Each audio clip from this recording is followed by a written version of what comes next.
I mean, to start, I have to say that I feel like I'm part of the last generation that grew up learning how to play music acoustically, learning how to play in ensembles with other musicians without computers or sequencers or drum machines.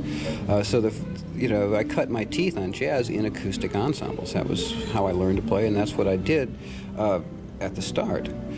And in my 20s, hooking up with Pat Metheny, we were both coming from that background, but we felt, obligated to try to stretch our vocabulary, try to deal with the cultural environment of the time, and so we were very interested in combining acoustic and electric sounds, which is actually something I think we've been most successful at doing. It's just that the electronic component has gotten a lot more play, so people tend to think of that band as an electric band rather than a combination of acoustic and electric.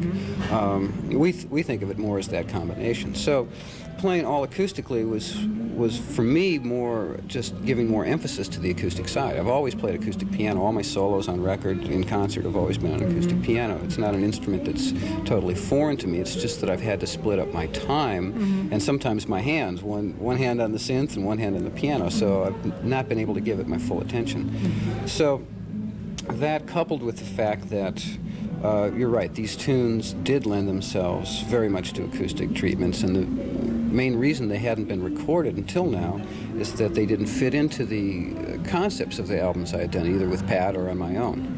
So I had this backlog of material that really cried out for acoustic treatments, and I was finally ready to do a record just acoustically, so it was a good combination. The tunes are not...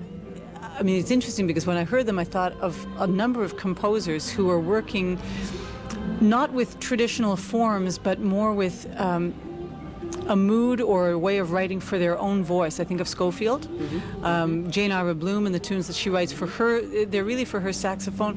They're not hummable tunes in the sense that you're writing for a huge bunch of people to start picking them up and playing them. I really felt like you were expressing yourself or that particular trio. And it seems to be something that people are doing more and more. Is that a fair representation of what you did? Well, I think it's a very fair representation. I also hope it's a trend that people are going to do that more and more. I think for a while, making a quote-unquote standards record acoustically was kind of a fad, so that there was this kind of assumption in the late 80s that acoustic meant old, acoustic meant standards, acoustic meant non-original. And prior to that, there was no such connection, at least in the musicians' minds. I remember some of the fabulous records that Keith Jarrett made with Belonging.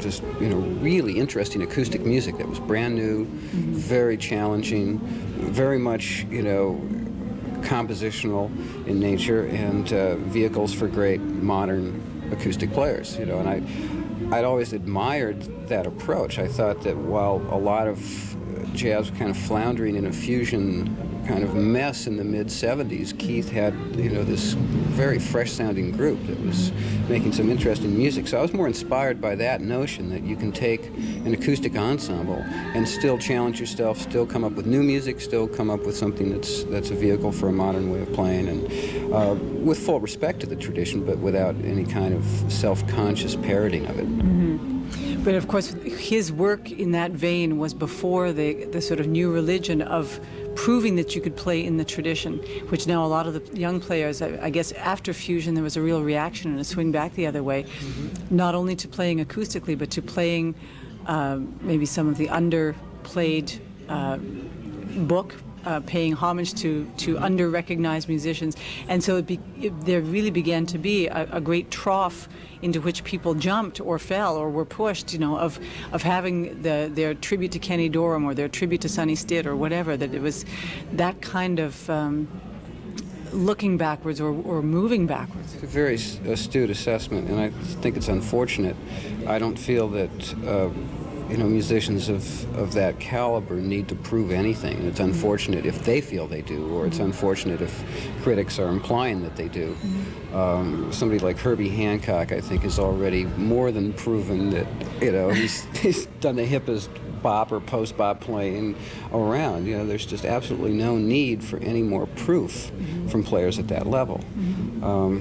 And I think it's a kind of trap for younger players to feel that they have to prove something, because then the actual goals of making interesting music kind of take a back seat. Mm-hmm. So I hope we can get more on a kind of rational, get more into a rational place with the whole issue of standards and the tradition and everything. And I think if people are a little more aware as listeners, they're not going to need to be hit over the head with an old-fashioned sound or an old tune to recognize that someone has some understanding of the tradition. Mm-hmm. I think it's a kind of simplistic